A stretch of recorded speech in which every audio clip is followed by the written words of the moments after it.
There exists something in our daily life, something so inextricably simple that allows us to escape from the mundane components of our reality. This portal, as it were, lets us try new things, explore ideas, or find solace when life just simply won't throw us a bone. As ethereal and magical as this sounds, the truth is frankly simple. Drawing takes you out of the moment and puts you into a different place. Whether you envision yourself escaping onto that page, living in the world you have designed, or you simply meditate through the process of dragging your pencil across that beautifully textured paper, you can find yourself escaping. Well, what do we mean by escape? Escape is traditionally defined as something akin to breaking free from confinement or control. Certainly, this seems to be a good thing, to free oneself from some manner of inhibition. When it comes to art, and often video games or books as well, the term escape is used in a more negative sense. Is this, by its nature, a negative thing, though? It seems a reasonable question. It is certainly levied at us as artists as a bad thing sometimes. We have likely each endured some stray comments about engaging in our art rather than the real world, perhaps during a family event or some obligatory gathering. You have probably experienced this in your own life. For many of my students, they would sometimes be chastised by their parents or other family members who, looking out for their child, just wanted them to focus on something that was more worth their time. Of course, the implicit bias there is that art is not worth your time, that everything in your life needs to be productive or to make money or to head towards something that is going to give you a future.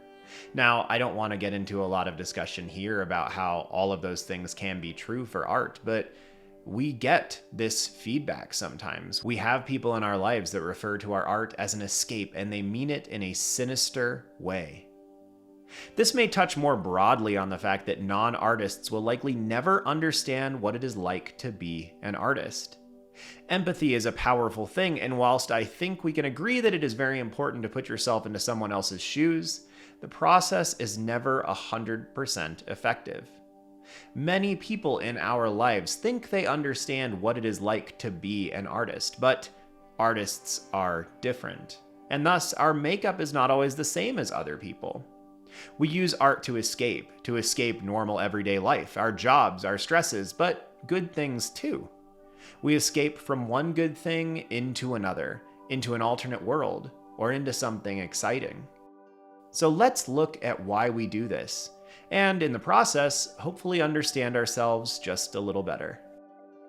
Escaping into our art is a return to childishness. The connotation here might seem odd. Obviously, it is a bad thing for an adult, or at least someone burgeoning on the precipice of adulthood, to return to something that is childlike. But I think that clearly misses the point. There is something about being a child, something embodied in childlike things that is beautiful. There is a naivety there, an excitement, hopefully a lack of callousness and being jaded towards the world and its structure. Those things, of course, come from time, from experience, and, unfortunately, from trauma. Using your art to return to a childish state can be a wonderful, healing, and beautiful thing. If you can find a way to embody the traits you once did in youth, that excitement, the openness to new ideas and different ways of thinking, not only will it benefit your life as a whole, but it will benefit your art as well. There is a push, at least here in the United States, to work toward abandoning childhood. Things that are associated with childhood are demeaned. I understand the logic here. It is reasonable as an adult to let go of childish things. In fact, there is even a chunk of scripture where Paul the Apostle talks about this in the Bible, where he says, "As I grew up, I put off childish things, and I took on things that are far more of purpose to an adult." But this goes too far very quickly. Instead of telling kids that at some point they have to walk away from video games, they can no longer read fantasy or science fiction, they must do more of what they observe as being boring, is missing the point. There's a beauty in childhood. In fact, as parents, we spend inordinate amounts of time trying to craft a life for our kids that is as stressless as it can be, that exposes them to beautiful new opportunities. And then to teach them in a sense that as they get older, that was all a farce and they need to let go of it all is almost a weird, unique betrayal. But this society tends to swing back and forth like a pendulum, and this makes it difficult to trust what society is saying at present. In a lot of ways, we have to lean on traditional values. We need to look at what has worked for humanity as a whole from the dawn of our existence. And sometimes we have to trust our feelings, our thoughts, and our own logic. There is good to come from holding on to pieces of your childhood, especially when it comes to inspiring others. The arbitrary abandonment of childlike things is silly, in the same way that brutishly avoiding adult-like things is also silly. There must be a balance. Here's something that I often think about for the United States, and I mentioned this a couple times before on the channel. Following along with professional sports is a cultural norm in the US. It's something that not everyone does, but I would say a large percentage, maybe 50 to 70% of people in some capacity follow along with college sports or professional sports. There is a sect of those people who follow along who do it with nerdy, reckless abandon, who keep stats on all of their favorite performers and professionals and banter about them while they're hanging out with their friends at work. Sometimes even doing things like fantasy football, where they're literally drafting sports versions of D&D characters and teams and putting things together. But the point here is that there is a cultural acceptance of watching sports every Sunday or every Monday night, whatever it is that your sports team or your chosen sport airs. And that's a childlike thing. It's childish. It's the same thing that we did in the 90s as kids when we would get up at 6 or 6:30 in the morning and go watch our cartoons because that's the only time of day that they came on. That was seen as childish because, I don't know, we did it as children? But if you look at how people in the United States often handle sports, how they decorate themselves and their rooms, their houses sometimes, even replacing flags on their front porch with their favorite team's insignia and flag, that is a childish endeavor. That is a childish way of handling things. And there's nothing wrong with it. Our culture has just determined that that's okay. And so if our culture is going to be fickle and decide that things like that are okay, or how Europe sometimes supports its soccer teams, I know they call them football there, that's fine, but I think most people listening are from not across the pond. That is a childish thing. It's not bad in any way, shape, or form, but if we as a society, as a people, are going to allow that, then allowing people to escape into their artwork seems only rational. Reading books about fantastic things is sometimes frowned upon in adulthood. You're almost expected to read books that are nonfiction or books of classical literature. This is something I actually ran into at the school, which was a classical school for sure, but it's something that I ran into there, where there was a little bit of looking down on reading fantasy and reading science fiction. Even with works like Dune and The Lord of the Rings, which are paragons in that realm, they were still seen as far inferior to the works of Charles Dickens or Leo Tolstoy. I'm not going to argue that they're better, although I could decently make those cases. But again, we make these decisions as a culture sometimes arbitrarily. Playing video games to de-stress is frowned upon, but I don't see how it's much different than watching your favorite TV show to de-stress. Playing in streams and rivers, doing childish things like collecting rocks, these are things that are often frowned upon in American society, and they don't need to be. And if we can't trust them to handle that, then why should we trust them to determine that art as an escape is a negative thing? Escaping with your art also allows some freedom of expression. Many people use art as an escape from the boundaries of what is socially acceptable in their realm. I've known many people over the years that want to draw dark subject matters, skulls, vampires, eldritch horrors, and the such, and yet those things have to be explored in secret due to the views of their parents or their teachers. There certainly are some subjects that should cause pause in an external viewer, but art is often a form of expression for us as artists. More substantially, it can be a way for them in particular to explore pieces of themselves, to explore ideas, explore how things make them feel.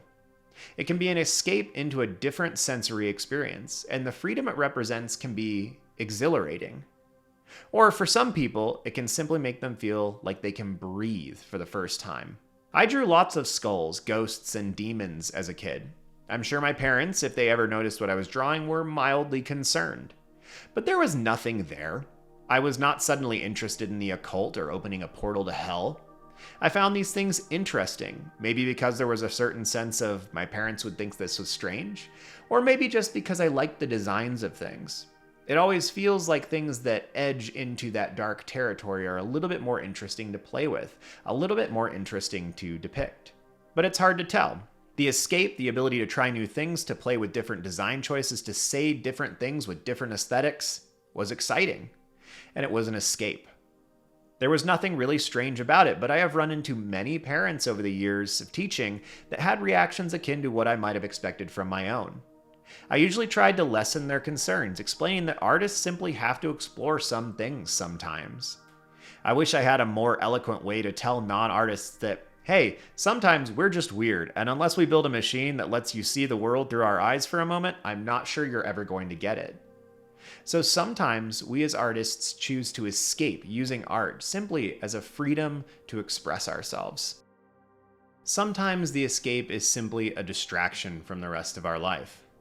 Obviously, this can go multiple ways. It can be a distraction from bad things or simply from the mundane. If life is hard, your job is difficult, or whatever it may be, art is a reasonable escape from that situation. In all honesty, it might be one of the more calming and self-soothing ways that you can do so.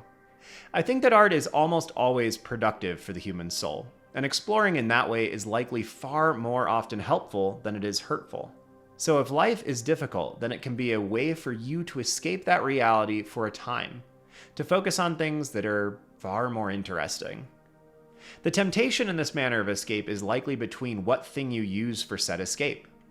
I talk a lot on this channel about video games and books as reasonable ways to utilize your downtime, but likely, art is a far more productive one overall. No one is going to spend every moment of their life being productive, and I think working toward that end is probably bad for you in many ways. But when you look at a set of options for escaping, art is usually going to be one of the more productive options.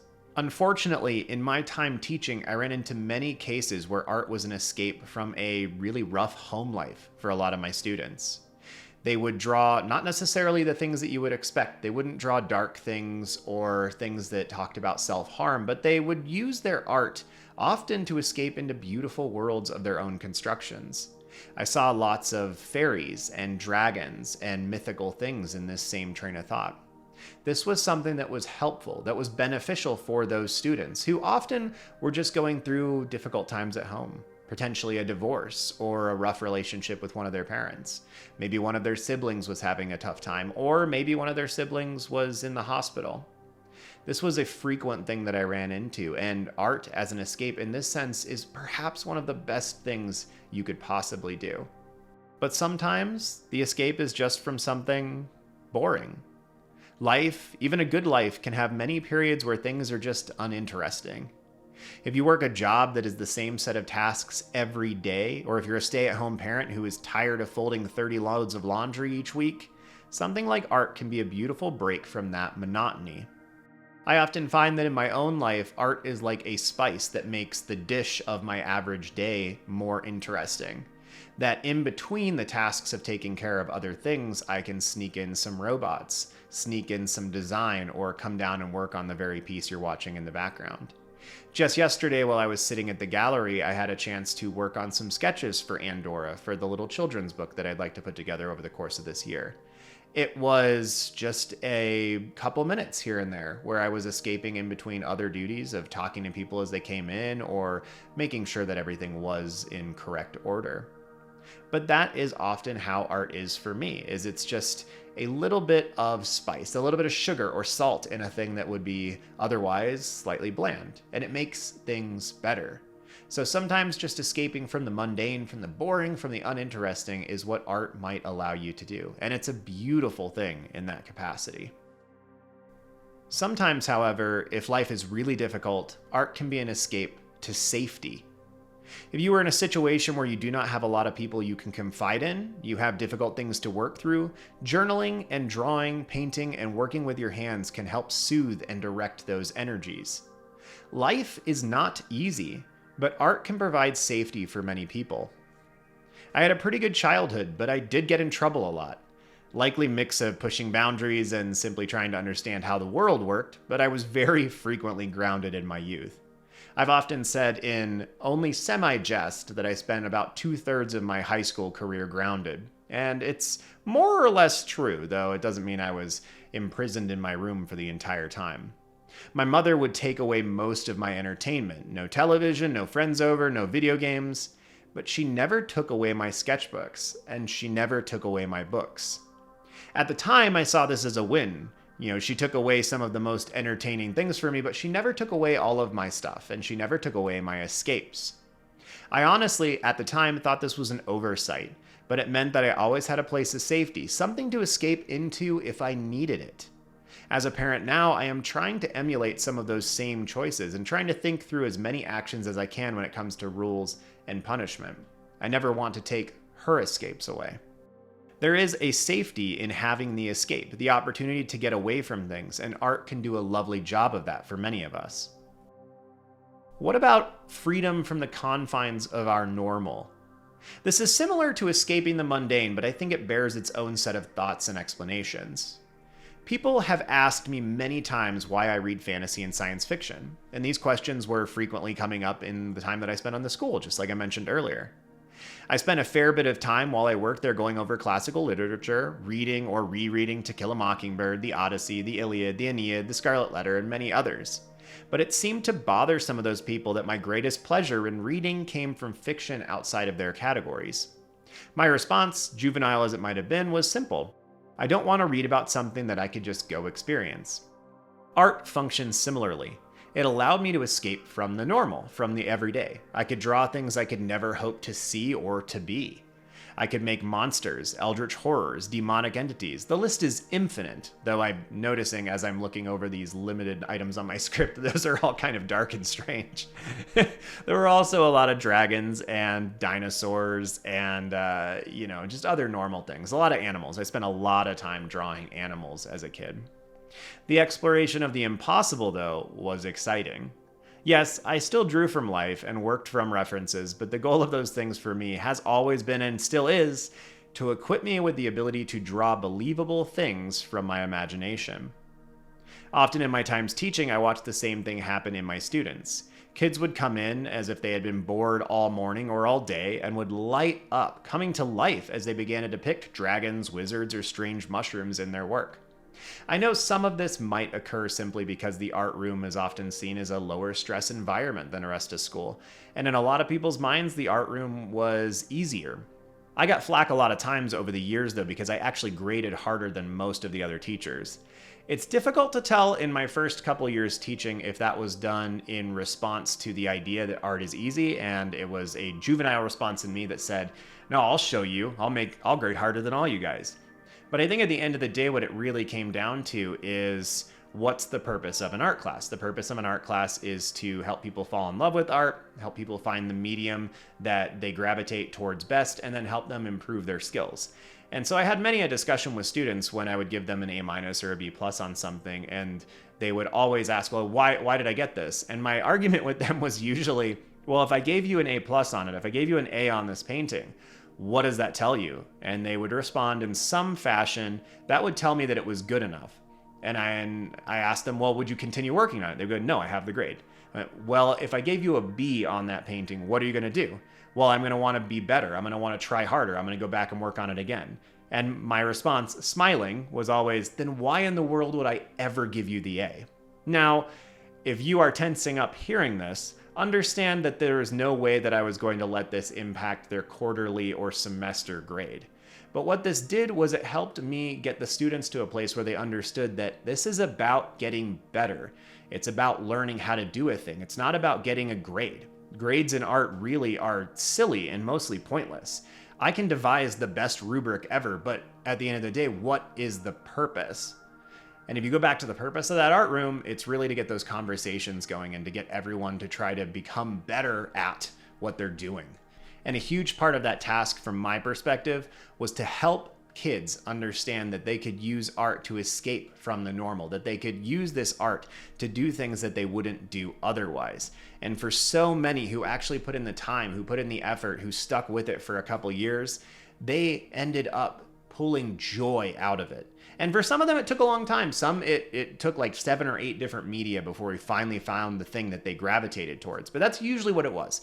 It was usually finding the particular medium that made sense to a kid. And it was really difficult to ascertain what that was going to be from the start. I did end up, by the end of the 11 years, having a pretty decent skill at looking at a kid and how they functioned in the other classes that they did well in, and understanding where they might do well in my classes. But the problem is that sometimes you'd have a kid that was really math and science oriented. And I would sit there and go, oh, well, perspective drawing might be really good for them because it also follows all of these rules. And that would often be the case. But there'd be about 25% of kids who would want something that was different than those things. They go, no, that part of my brain I want to leave in those classes. And so they might just really fall in love with oil painting or watercolor because it was so divergent from the math and science pieces of their brain. But everybody ended up eventually, if they were going to put the time in, everybody pretty much found a medium to fall in love with. And that love is pretty much what we were looking for. Sometimes art affords a new community, and through it, its own version of an escape. A group of people of like mind. Now, strictly speaking, this is not the same as the prior arenas. This is the idea that art itself, or integrating art into your life, gives you something in common with other people. I have found for most of my life that the things I really care about, art, stories, food, even a particular video game, have been the platforms upon which most of my relationships were built. Granted, friendship often disperses after that point, and you could likely argue that they have to if you're really going to end up with quality relationships. For creatives specifically though, being so odd fundamentally, or at least different from the bulk of society, having a community may be all that much more important. When I was in my latter years in high school, I finally started getting into art classes. I would have loved to have taken them earlier. I didn't even really have access to them in middle school because I went to a private middle school. But in high school, there were just so many required classes my freshman and sophomore year. By the time I reached my 3rd year of high school, I could finally start taking art classes, and I started to really become part of that community. I fell in love with a couple of the teachers. I had a lot of friends, new friends that I was meeting that worked in ink, which I hadn't done anything with at that point in time.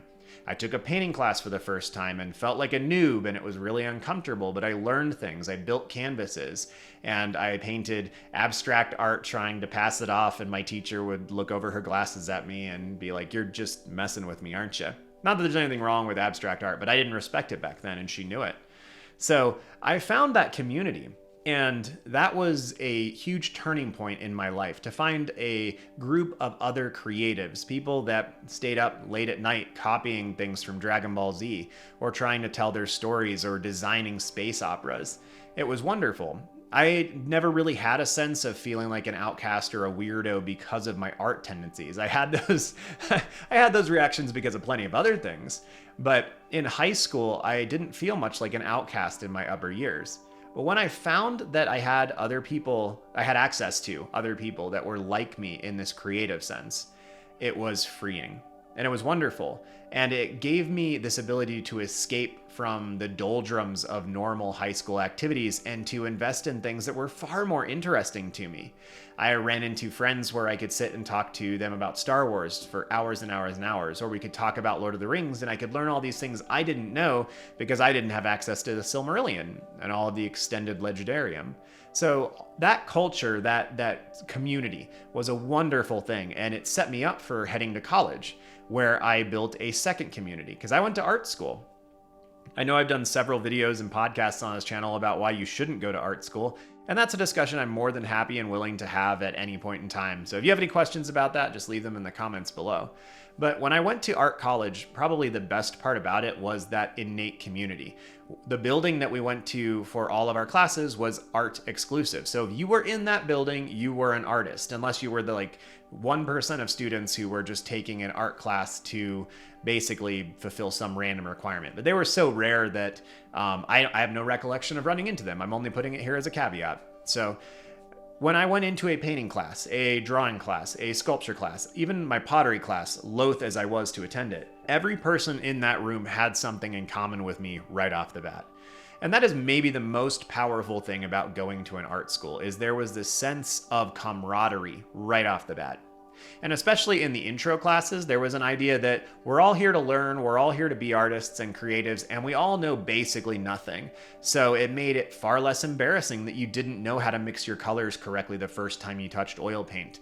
It made it feel more comfortable when we were struggling to paint a still life that was only white linen on top of white boxes, which is still kind of haunts me in the back of my mind. It's a really good practice. It's a really good thing to do, but it was really difficult, and my resilience was low.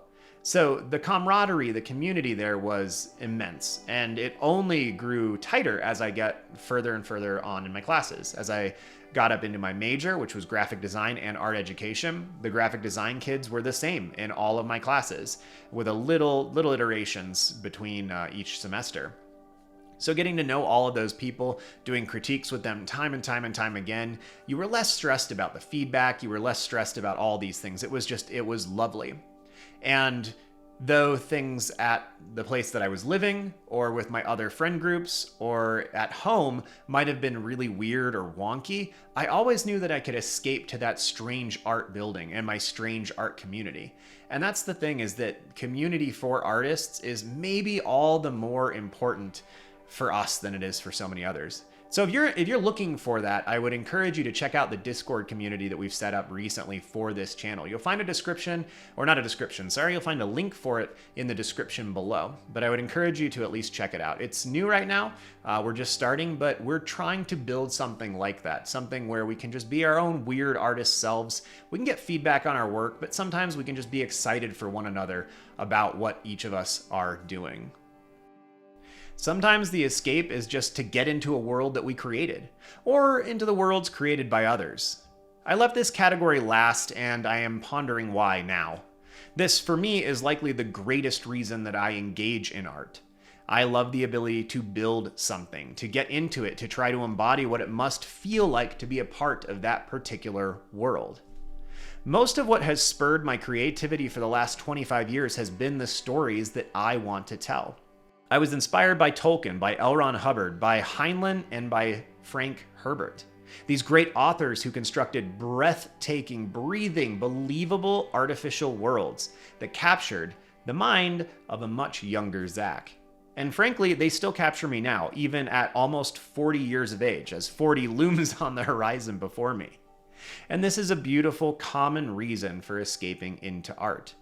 And isn't that a fascinating way to think about it, right? Escaping into art. Not necessarily escaping away from something that is bad, but escaping into the arms of something that is good. I think this is likely what inspired a lot of the authors that I mentioned. How can you not engage in a world like that when you spend all the time creating it? How can you not craft it in a way that is either ideal to what you would like to experience, or is just a game that you're playing with philosophies and histories and the concepts of what would happen if humanity went this direction? When you see terrible things in the world, don't you want to construct a world just like it so that others can see what that feels like? They can understand your plight? Or so you can watch good triumph over evil? Few things seem more fundamentally human than creating a world to dive into. Oh sure, there are many who might laugh at that notion, but think back to the oldest writings that we have as humans. The furthest back we can go in our own written and oral traditions, and we always find stories. Stories built to teach lessons, to fill us in on why the world works the way that it does, or to explain why you should always listen to your mother. We are, at our core, storytelling and story-consuming people. Let's never forget that. So art can be used as an escape into something, an escape in and of itself. The ability to jump from what is probably a good life into something that is good in and of itself. Art. The ability to create, to bring new things to life, and to play and to explore. Well, as always, thank you for listening. I know that this one has been a little bit rambly, and the topic is a little bit intriguing, maybe even out of what I normally do. But There's a lot of reasons to talk about something like this, and I think the most fundamental of them is to help each of us to understand that our need to escape and our joy that we get from escaping things sometimes artistically is fine. It's innate, perhaps, to how we function as artists. And there are some reasons behind it. I always hope that when you chew on something like this, either you hear me speak about it for a while, and certainly as I write the scripts, loose as they are, and put together my ideas and my thoughts and my research on them, I try to understand myself better. I try to understand other people better. And I hope that that is part of what you get out of this, that you listen to these strange ramblings and you go, yeah, I understand that piece. I disagree with that piece. And I hope that it gives you a more fundamental understanding of who you are as a human being and who you are as an artist, because that's kind of what we're here for. So thank you all for your time. If you want to support the channel, there's a Patreon link below. Any contribution is appreciated. Well, have a good one, y'all. See you soon.